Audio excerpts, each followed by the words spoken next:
आज मैं बिल्कुल सिंपल सा भोजन लेकर आई हूँ।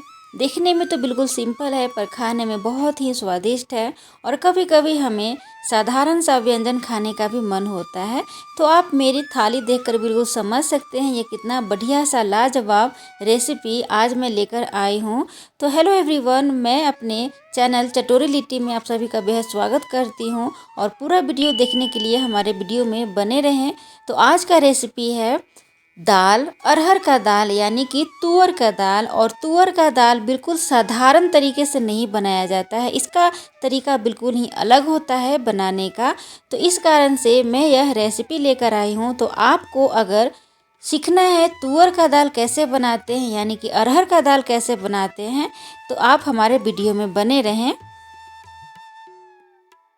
तो चलिए शुरू करते हैं। यहाँ पे मैंने 1 कप तुअर का दाल यानी कि अरहर का दाल लिया है और ये बिल्कुल कच्चा दाल है, देख सकते हैं आप। अरहर का दाल बनाने का तरीका बिल्कुल ही अलग होता है। इसे नॉर्मली पानी में यूं ही उबाल कर या बॉयल करके बनाया नहीं जाता है, ये बिल्कुल अलग तरीके से बनाते हैं इसका दाल। तो इसका दाल बनाने के लिए तुअर का दाल आपको बिल्कुल साफ़ सुथरा लेना होगा। तो नॉर्मली दाल जब भी हम कोई भी दाल बनाते हैं, जैसे चना दाल हुआ, मूंग दाल हुआ या फिर मसूर दाल हुआ, तो उसे पहले धोते हैं। पर इसे पहले धोया नहीं जाता है, इसे सूखा ही पहले क्या करते हैं कि इसे जो कढ़ाई होता है, कढ़ाई को पहले गर्म करेंगे और आंच पर इसे धीमी धीमी आंच पर खुशबू आने तक भूनना होता है। अगर आप चाहते हैं इस दाल को धोकर यूज करना, तो आपको सबसे पहले क्या करना होगा कि दाल को धोकर और धूप में सुखा देना होगा। उसके बाद इस तरह से फ्राई यानी कि सूखा ही इसे भूनना होगा। तो मैंने यहाँ पे दाल को रोस्ट कर लिया है अच्छी तरह से। जब खुशबू आने लग गया था तो मैंने गैस को ऑफ कर दिया था। और अब साथ में लिया है मैंने यहाँ पे पालक। तो दाल मैं बिल्कुल अच्छा वाला बनाने वाली हूँ, जैसे वो दाल होता है तड़का दाल टाइप का मैं बनाने वाली हूँ। तो इस कारण से मैंने यहाँ पे पालक लिया है। अगर आप बिल्कुल नॉर्मल दाल बनाना चाहते हैं बिना तड़के का, तो आप सिंपल सा अरहर का दाल को हल्का सा रोस्ट कर दें और कुकर में आप नमक और हल्दी डालकर बॉयल कर सकते हैं। पर रोस्ट करना काफ़ी ज़रूरी हो जाता है। अरहर का दाल बनाने का तरीका यही है कि उसे पहले रोस्ट करना होता है, यानी कि पहले उसे भूनना होता है। जब खुशबू आने लगे तो उसको निकाल देना होता है, उसके बाद उसका दाल बनाते हैं। तो यहाँ पे मैंने पालक को अच्छी तरह से धोकर काट लिया है और डंठल हटा दिया था, और काफ़ी बारीक मैंने पालक काटा है। और साथ में मैंने लिया है एक पका हुआ टमाटर। टमाटर को भी अच्छी तरह से काट लेंगे। तो आज का हमारा रेसिपी बिल्कुल कम मसाले यानी कि बिल्कुल ना के बराबर मसाला मैंने डाला है और वही मैं यूज़ करने वाली हूँ। तो आप भी इस रेसिपी को देख सकते हैं और अपने डाइट में शामिल कर सकते हैं, काफ़ी ये हेल्दी है।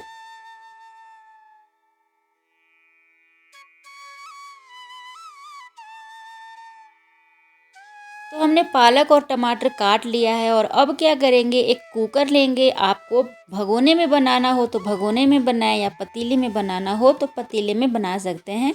मैं यहाँ पे कुकर में बना रही हूँ। तो यहाँ पे रोस्ट किया हुआ यानी कि भुना हुआ दाल ले लिया तुअर का, और कटा हुआ टमाटर और कटा हुआ पालक, और आधा चम्मच मैंने डाला है हल्दी पाउडर और स्वाद अनुसार नमक। और ज़रूरी चीज़ यहाँ पे 1 चम्मच आप कच्चा सरसों तेल ज़रूर डालें।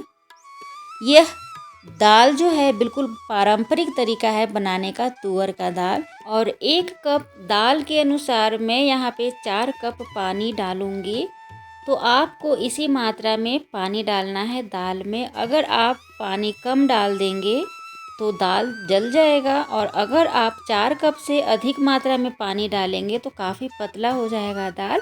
तो फिलहाल रेशियो यही रखना है, 1 कप तुअर दाल के अनुसार 4 कप आपको पानी डालना है।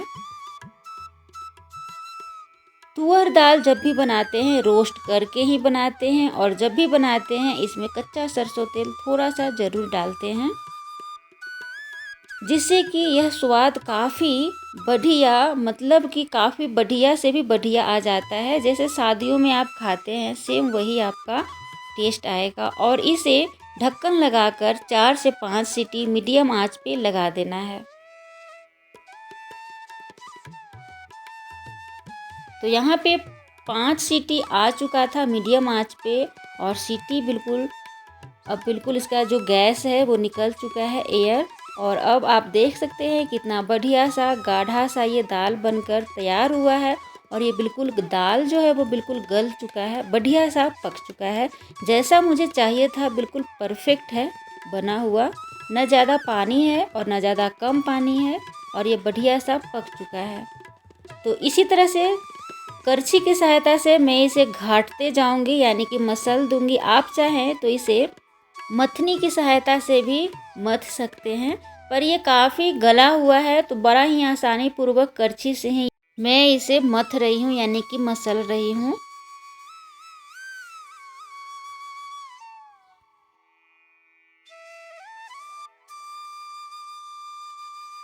दाल का प्रोसेस पूरा हो चुका है मथने का, और अब यहाँ पे मैं ले रही हूँ एक कटोरी में, छोटा कटोरी बिल्कुल बारीक कटा हुआ प्याज। मैंने यहाँ पे एक बड़ा प्याज लिया है, बहुत ही बड़ा था, और बिल्कुल ही बारीक कटा हुआ एक कटोरी छोटे कटोरी से हरा धनिया, और थोड़ा सा लिया है मैंने लगभग आधा चम्मच अदरक, और 1 चम्मच लहसुन, और हरी मिर्च मैंने लिया है। आप चाहें तो हरी मिर्च नहीं भी डाल सकते हैं, और साथ में लिया है एक नींबू।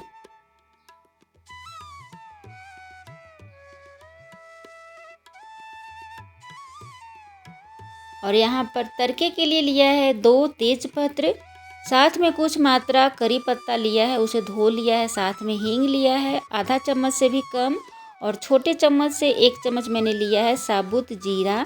तो यहाँ पे कढ़ाई को मैंने अच्छी तरह से गर्म कर लिया है, और इसमें मैंने डाला है सरसों तेल। तो आप सरसों तेल में इसे बनाएं बिल्कुल पारंपरिक तरीक़ा से।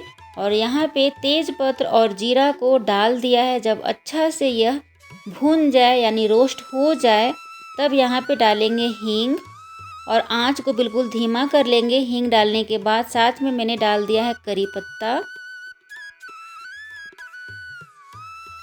और अब मैं डालूंगी यहाँ पे अदरक। तो अदरक को मैंने बिल्कुल चॉप कर लिया था, अच्छी तरह से इसे कूच लिया था, और साथ में मैंने यहाँ पे डाल दिया है लहसुन। लहसुन को भी बिल्कुल बारीक काट लिया है, और ये सब काफ़ी बढ़िया से भून लेंगे इन सभी को। तो जब इन सभी में कलर आ जाए यानी ब्राउन हो जाए, तब डाल देंगे यहाँ पे हरी मिर्च। आप अपने तीखा के अनुसार हरी मिर्च का मात्रा बढ़ा सकते हैं, घटा सकते हैं, या फिर लाल मिर्च भी डाल सकते हैं। जब अच्छी तरह से सब भून जाए तो यहाँ पे डाल देंगे बारीक कटा हुआ प्याज। तो यहाँ पे प्याज मैंने 1 कटोरी छोटे कटोरी से लिया है, और साथ में यहाँ पे मैंने डाला है देगी मिर्च पाउडर 1 चम्मच। अगर आप देगी मिर्च पाउडर नहीं डालना चाहते हैं तो कोई दिक्कत नहीं है, मैंने यहाँ पर सिर्फ रंग के लिए डाला है ताकि दाल में अच्छा सा कलर आ जाए। और अब यहीं पे डालने वाली हूँ थोड़ा सा धनिया पत्ता। 1 कटोरी धनिया पत्ता मैंने लिया है, जिसमें से बिल्कुल थोड़ा सा मैंने डाल दिया है प्याज भूनते समय। और अब अच्छी तरह से सब भून चुका है, तो यहीं पे डाल दूंगी पका हुआ गलाया हुआ दाल। सभी दाल को मैंने डाल दिया है, और इसे 1 से 2 मिनट तक अच्छी तरह से चलाते हुए इसे पकाएंगे। अच्छी तरह से जब 1 से 2 मिनट चलाते हुए पका लें, उसके बाद यहाँ पे डालेंगे गुनगुना पानी। तो गुनगुना पानी आप अपने मात्रा अनुसार इसमें डालें। आप कितना अधिक गाढ़ा पसंद करते हैं खाना, या फिर कितना अधिक पतला खाना पसंद करते हैं। जब अच्छी तरह से सब मिल जाए, पानी डाल दें, तो 10 मिनट के लिए धीमी आंच पर इसे काफ़ी बढ़िया से पकने दें, ताकि पूरे दाल में सभी चीज़ों का अच्छा सा फ्लेवर आ जाए। तो काफ़ी बढ़िया से मैंने 5 से 10 मिनट तक धीमी धीमी आंच पर पका लिया था। दाल को मैंने ऑफ़ भी कर दिया, और मैंने यहाँ पे धनिया पत्ता भी डाल दिया। और आप पकने के बाद आप देख सकते हैं कितना बढ़िया सा ये गाढ़ा सा कलर भी काफ़ी बढ़िया सा आया है। तो अब प्लेट सजाते हैं। तो यहाँ पे मैंने कटोरी में तुअर का दाल निकाल लिया है, साथ में ये निकाला है आलू पालक का सब्जी। अगर आप आलू पालक का सब्जी कैसे बनाते हैं सीखना चाहते हैं तो मेरे चैनल पर देख सकते हैं, और ऊपर आई बटन पे भी देख सकते हैं। और साथ में मैंने यहाँ पे आम का कूचा लिया है। ये काफ़ी स्वादिष्ट होता है आम का कूचा। इसे भी आप हमारे चैनल पर देख सकते हैं, आई बटन में भी आप देख सकते हैं। साथ में मैंने यहाँ पे लिया है लस्सी यानी कि दही, और इसे मैं नमकीन छाछ बनाने वाली हूँ। तो काला नमक और भुना हुआ जीरा पाउडर, धनिया पत्ता और पुदीने का पत्ता रख दिया है। साथ में मैंने यहाँ पे लिया है खीरा, प्याज, नींबू और धनिया पत्ता से सजाएंगे। साथ में मैंने हरी मिर्च भी लिया है। और अब ये रहा रोटी। तो आप इसे रोटी के साथ पसंद करते हैं खाना या फिर चावल के साथ, आपकी अपनी चॉइस है। और अब ये रहा काजू कतली। तो इतनी सारी थाली में व्यंजन हो खाने का, तो साथ में मीठा तो होना ही चाहिए। तो कभी कभी इस तरह का व्यंजन काफ़ी अच्छा लगता है खाने में और देखने में, और याद भी करने में कि हाँ आज मैंने ये खाया वो खाया, तो काफ़ी मन भी खुश हो जाता है। तो मेरी यह रेसिपी आप सभी को कैसी लगी ज़रूर बताएं। और प्लीज़ एक बात का ध्यान रखें, तुअर का दाल अगर आप इस तरीके से नहीं बनाते हैं तो एक बार बना कर ज़रूर देखें, क्योंकि तुअर का यह दाल जो है बनाने का तरीका बिल्कुल पारंपरिक है, जो पुराने समय में बनाया जाता था। तो इसी तरह से बनाते हैं। तो सभी दालों से अलग तुअर का दाल अलग तरीके से ही बनाया जाता है। तो मेरी यह रेसिपी कैसी लगी ज़रूर बताएं। वीडियो पसंद आए तो लाइक और सब्सक्राइब और हाँ शेयर भी कर सकते हैं। तब तक के लिए थैंक यू सो मच। मिलते हैं नेक्स्ट वीडियोज़ में।